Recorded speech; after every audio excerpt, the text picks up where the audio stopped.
Hello, my name is Hope Maher, and this is my final presentation for Capstone.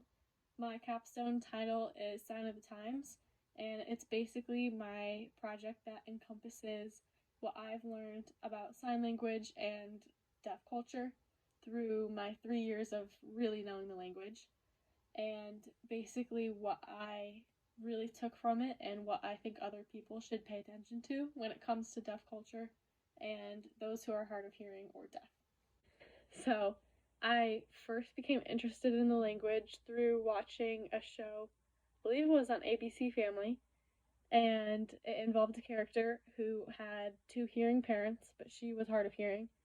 And she didn't use a hearing aid, she didn't use cochlear implants, but she used lip reading and sign language so she could sign with her parents and communicate that way with them, as well as lip read with hearing people and communicate through oral methods with them. It was my first time ever really seeing sign language in action and what it really means rather than just a whole bunch of hand motions that most people think it is. It had a culture behind it, it had a community, it had so many aspects to it that I could have never imagined, and immediately I wanted to know more about it. I wanted to know how to sign, and I wanted to know where I could do all those things. Another thing that really got me interested in the language and just ASL as a whole was the culture that surrounded it. I knew one person at the time of me first learning that was deaf, or still is deaf, and communicated using sign language. He brought me into the realm of just understanding everything that encompasses deaf culture when it comes to how they think they should be treated and how they deserve to be treated. Their history, everything that's involved with their genetics, what it's like to be deaf, the struggles that they go through every single day without hearing people noticing, things that they personally appreciate and are grateful for when it comes to being deaf. So, freshman year comes around, and I found out that I wasn't able to take sign language, so I stuck with Spanish, and then waited that entire year till sophomore year, where I took up ASL 1, and I began to really get the hang of things as I took up grammar, various vocab, the majority of the beginning of the culture, at least, before we really dig into it through ASL 2. And by the end of the year, I knew this was something that I was really interested in and I enjoyed learning and definitely couldn't get enough of. So then, come junior year, I took ASL 2, and the same thing happened.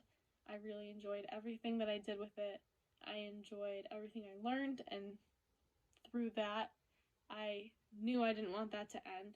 And I knew that I really didn't want to go a year without sign language as like a class or something I could be focusing on, especially still in the high school environment.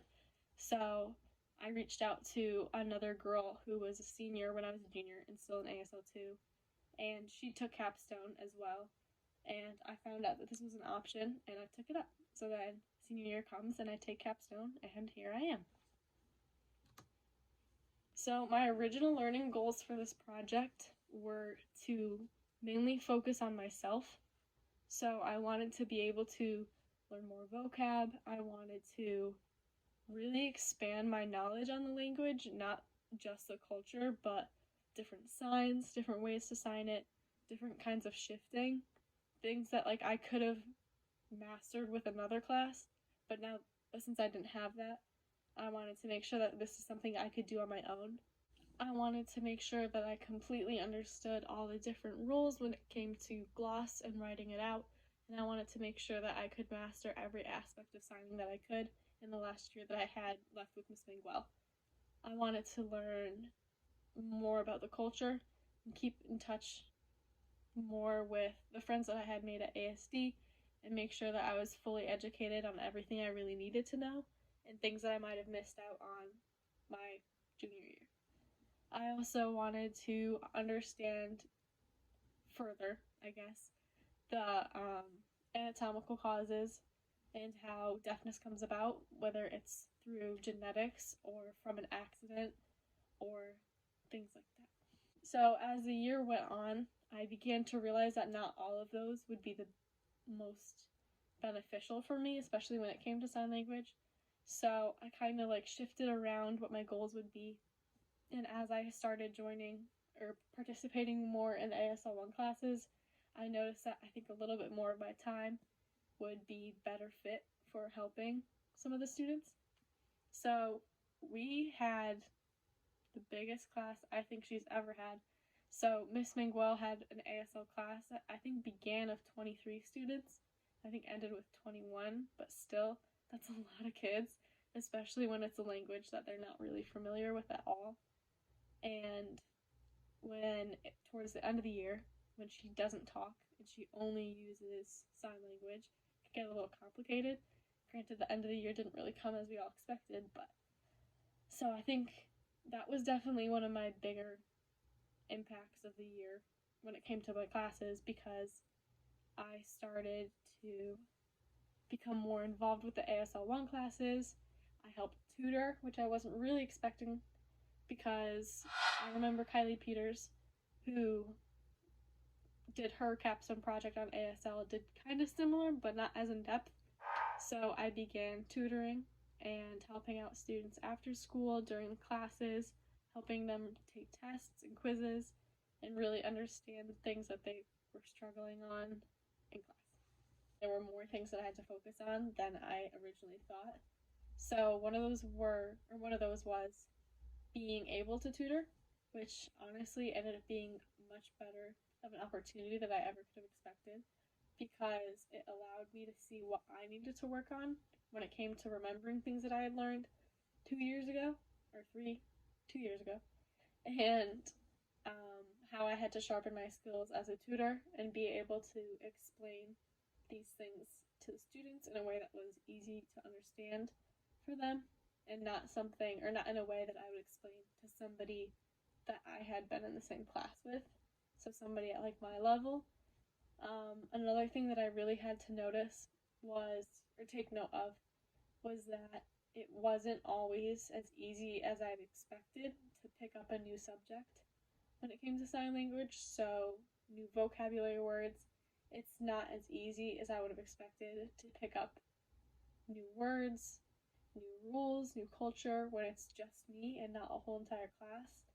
I noticed that in that aspect, it was more self-discipline that I needed, more than the resources. So being able to sit down and pick out what I needed to know and how I would teach it to myself. Another thing that I noticed was that, especially now, I had to become familiar with new technology in order to communicate with the students that I wasn't always able to see in person. So if our schedules didn't match, or they couldn't see me a certain time, I ended up having to either FaceTime them, or we would message each other different videos, and has now really played a part when it came to communicating, because we don't have those study halls anymore. We don't have that time where I could take them out of the classroom and we would sit in Miss Miguel's office and go through what they were struggling with in a different class environment, because pretty much now everything's online, so that definitely made a little bit of an impact. So these were some of the things that I found the most challenging to deal with throughout the year when it came to capstone, even though they weren't too bad. And they're pretty similar, as I had just stated, but main ones were scheduling myself, being able to tutor those around my schedule of my main classes, and also being able to get free periods to come in and see the ASL 1 and 2 classes. My first semester, I wasn't able to see any of ASL 2 for the most part, because I had a separate class that I was helping out with. And then with ASL 2, it worked out pretty well, where I had a free period in the morning, and I would come in and help Miss Miguel with whatever she needed, and that worked out for the most part. And then semester 2 came, and I ended up having a class during ASL 2 and ASL 1, I believe. But some days I was able to see ASL 2 a little bit, which was kind of nice. Another obstacle that I'd run into that I mentioned was being able to find new things, because once you go through ASL 1 and ASL 2, you basically know what you need to do, or the information you need to know to function in a deaf culture and understand how to communicate with everybody, and all the vocab I think you would need. And once I started trying to find new things to learn, it was kind of just grabbing at loose ends, trying to think of, oh, I don't really know this word, but I do because it could mean this one. So I think, especially with sign language, since there's only so many signs, it got like a little tedious to try to find new words. I was kind of just picking random words that I could hear on the radio or heard on TV that I wasn't really sure, but the majority of them I just ended up having to fingerspell. And yeah, the same thing came into play when it came to journals, because there were only so many things that I could think of off the top of my head when it came to culture and things that I was learning and things that I have learned over the past years. There were new topics in deaf culture currently that I could address, but that only produced maybe one or two journals. So I was really struggling trying not to repeat what I had already said in previous journals and make sure that all of them were as educational as possible without being too repetitive. But yeah, for the most part, those were my only obstacles I think that I ran through. Um, Besides like the occasional late journal, because I just couldn't think of anything. But I mean, Miss Mingle helped me out a lot in that, where I would contact her and really reach out to see if there was anything that she could think of. But I also reached out to friends of mine from ASD who always had new topics to bring up to me that I wasn't aware of. And those made pretty interesting journals.